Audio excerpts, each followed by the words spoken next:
Здравствуйте, вы смотрите новости на Якутии-24 в прямом эфире. В студии Влад Давыдов. Смотрите в выпуске. Борьба с ковид продолжается. Вакцину от коронавируса доставили во все районы и города Якутии. Нацпроекты в действии. Более 200 километров республиканских дорог приведут в нормативное состояние в этом году. Классическая музыка зазвучала в итальянском Колизее. Впервые за долгое время власти Рима ослабили ограничения. Препарат для массовой вакцинации от COVID-19 доставили во все города и районы республики. Об этом в своем телеграм-канале сообщила вице-премьер Якутии, замруководителя регионального оперштаба Ольга Балабкина. Накануне сообщалось, что дозы вакцины пока еще не получили Эвано-Бутантайский и Жиганский районы из-за природно-климатических условий. Теперь эта проблема решена. Что касается Алдана, то в район поступило 900 доз препарата Гам-Ковид-Вак, а также 25 доз вакцины Эпивак. Эта сыворотка предназначена для вакцинации людей, не достигших 60-летнего возраста. Подробности у Татьяны Вахниной. Влад, приветствую. Мы находимся в прививочном кабинете Алданской городской поликлиники. Первая вакцина против COVID-19 уже освоена. Напомним, в Алданский район поступило 900 доз препарата Гам-Ковид-Вак. 400 получила Алданская поликлиника. По 250 доз были распределены в Нижний Куранах и в Томот. Также вакцина была доставлена в сельские амбулатории и фельдшерско-акушерские пункты. За первую неделю кампании прививки получили 780 человек. Медицинские работники Томотской городской больницы, помимо вакцинации местного населения, привили 120 проживающих психоневрологического интерната. Активно проходят профилактику жители поселка Нижний Куранах. Сотрудники Куранахской больницы доставили вакцину в села Хатыстыр и Якакит. В планах у них выезд в отдаленный поселок Угаян.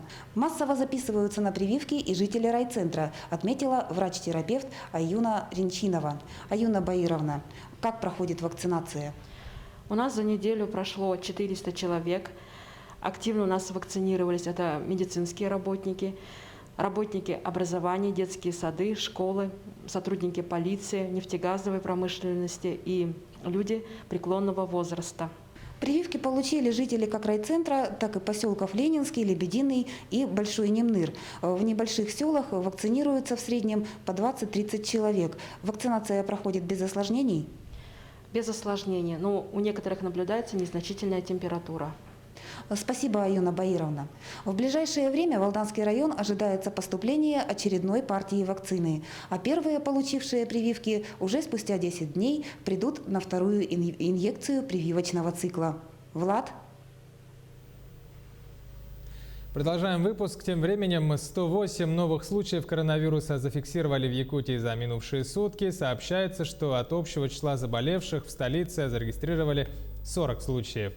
Что касается районов, то в Мирнинском районе 26, 10 инфицированных выявили в Тампонском районе, 8 в Неренгринском, 7 в Мегино-Кангаласском и от 1 до 5 случаев зафиксированы в ряде других районов Якутии. К другим новостям. В Республиканской прокуратуре подвели итоги работы за 2020 год и обозначили задачи по укреплению законности и правопорядка на год текущий. Расширенное заседание коллегии состоялось под председательством заместителя генерального прокурора Российской Федерации Дмитрия Демешина. Кроме того, в работе приняли участие исполняющий обязанности прокурора Республики Айдар Иванов и глава Якутии Айсен Николаев. Он, в свою очередь, отметил, что в ушедшем году в сложнейших условиях пандемии удалось обеспечить безопасность населения. В числе первых регион отреагировал и на экономические вызовы, приняв 3 отдельных пакета антикризисных мер за счет всех источников финансирования. Общая сумма поддержки составила более 34 миллиардов рублей. В целом, в период пандемии не допущены массовые увольнения и значительное снижение уровней доходов населения также не допущены, отметил глава региона. В непростой ситуации на рынке труда крайне важно было не допускать случаев задержки заработной платы. Прокуратурой было принято почти 5000 мер реагирования. В результате удалось добиться погашения задолженности на сумму почти 1 миллиард рублей. Восстановлены права 28 тысяч граждан, в том числе до начислен районный коэффициент на федеральные стимулирующие выплаты 3,5 тысячам медицинских работников за работу в условиях борьбы с COVID-19. Это было крайне важно, Дмитрий Ильич, поддержка прокуратуры, потому что, к сожалению, вот как раз на федеральном уровне в некоторых министерствах было определенное недопонимание этого вопроса, и вот как раз такие акты реагирования со стороны прокуратуры помогли нам доказать, нашим коллегам в федеральном центре, что обязательно районный коэффициент должен быть начислен. Со второго полугодия прошлого года отмечался рост среднемесячной заработной платы, замедление падения реальных денежных доходов населения. Также обеспечена прокурорами законность более 1400 нормативных актов и выявлено более 61 тысячи нарушений. В целях их устранения принято свыше 36,5 тысяч мер реагирования. К установленной законом ответственности привлечено порядка 13 тысяч лиц. Возбуждено по материалам проверок прокуроров 198 уголовных дел. Активно в минувшем году прокурорами защищались интересы государства и общества в сфере экономики, обеспечивалось надзорное сопровождение реализации национальных проектов. Особое внимание уделяли сфере ЖКХ, а также защите прав граждан. Наверное, нужно остановиться на рассмотрении обращений граждан, которые являются для нас одним из важнейших направлений работы. В 2020 году к прокурорам обратилось за защитой своих прав более 25,5 тысяч граждан, представителей организации. Из числа разрешенных удовлетворено каждое 5-е обращение. В целях устранения выявленных нарушений приняты меры прокурорского реагирования. Их принято более 5 тысяч. Ну и по итогам 2020 года, несмотря на сложную санитарно-эпидемиологическую обстановку, прокурорами была продолжена работа по приему граждан. На личный прием к прокурорам обратилось порядка 4 тысяч заявителей за защитой своих нарушенных прав. В Госкомитете по ценовой политике Якутии ситуацию с ценами на продукты назвали спокойной. В ведомстве подвели итоги мониторинга цен на рынке продовольственных товаров в январе этого года. За первый месяц текущего 2021 наблюдается небольшой рост цен от 1 до 5%. На баранину, мясо кур, масло сливочное, масло подсолнечное, молоко, чай черный, картофель, морковь, помидоры, огурцы, говорится в сообщении. Снижение цен до 4% произошло на рыбу, яйцо куриное, сахар, песок, соль, пшено, крупу гречневую, вермишель, капусту, лук репчатый, свеклу, перец, сладкие, яблоки, мандарины и бананы. Свекла, ко всему прочему, подешевела на 10%, отметили в Госкомитете по ценовой политике. Грузоподъемность для проезда транспорта увеличили на 7 участках автозимников на территории республики с 1 февраля. Сообщается, что разрешено движение транспорта с общим весом до 15 тонн по автозимнику на участках трассы Умнас от поселка Улухан-Ан Хангаласского района до Алекминска. Также от Алекминска до села Солянка. А транспорт с массой до 20 тонн может двигаться теперь по автомобильной дороге Усть-Куйга-Депутатский Белая гора на участке Депутатский село Саганах. Кроме того, разрешено движение транспортных средств до 30 тонн по автодороге Яна на участке Усть-Куйга-Нижний-Янск с подъездными дорогами к селу Казачьи и местности Кресты по дороге Булун на участке Северный Булунского района. Ну а всего 210 километров республиканских дорог приведут в нормативное состояние в текущем году в рамках национального проекта «Безопасные и качественные автомобильные дороги», предложенного президентом России Владимиром Путиным.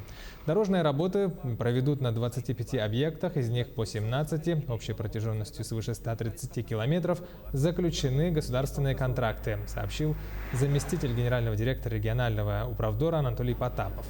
Отмечается, что по оставшимся 8 объектам ведется проектирование и расчет сметной документации. Контракты заключат ориентировочно до конца первого квартала текущего года. Классическая музыка зазвучала в Колизее впервые за долгое время после того, как местные власти Рима ослабили ограничения, введенные из-за коронавируса. Впрочем, попасть на концерт смогли лишь немногие, рассказывает Сергей Берец. Вокальные партии в сопровождении фортепиано исполнили в Римском Колизее певицы Олимпия Паньи и Сара Тибурци. Концерт, состоявшийся здесь днем в понедельник, стал первым после ослабления режима локдауна, в очередной раз введенного в Италии из-за пандемии коронавируса. Лишь горстка ценителей получила возможность послушать музыку. Ограничения на посещаемость продолжают действовать. Меня переполняют эмоции, ведь в последнее время концертов было совсем немного. Выступить в Колизее в первый день после открытия – удовольствие и честь.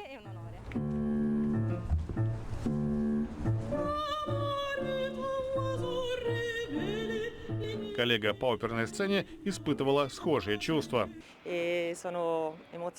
Я взволнована и благодарна, поскольку я римлянка, родилась и выросла здесь. Я счастлива, что могу петь в символическом для города месте. В программе участвовали студенты консерватории Санта-Чичилия. Год назад она оказалась в центре скандала, когда ректор Роберто Джулиани распорядился не допускать до занятий учащихся из Китая, Японии и Южной Кореи без справок от врача, что они не контактировали с носителями инфекции. Многие преподаватели осудили его решение. За тысячи лет своего существования Колизей стал свидетелем многих исторических событий. Пандемия, унесшая жизни 88 тысяч итальянцев, очередное, но, очевидно, не последнее из них. Таковы новости к этому часу. Оставайтесь на Якутии 24. Будьте с нами в курсе всех событий. До встречи.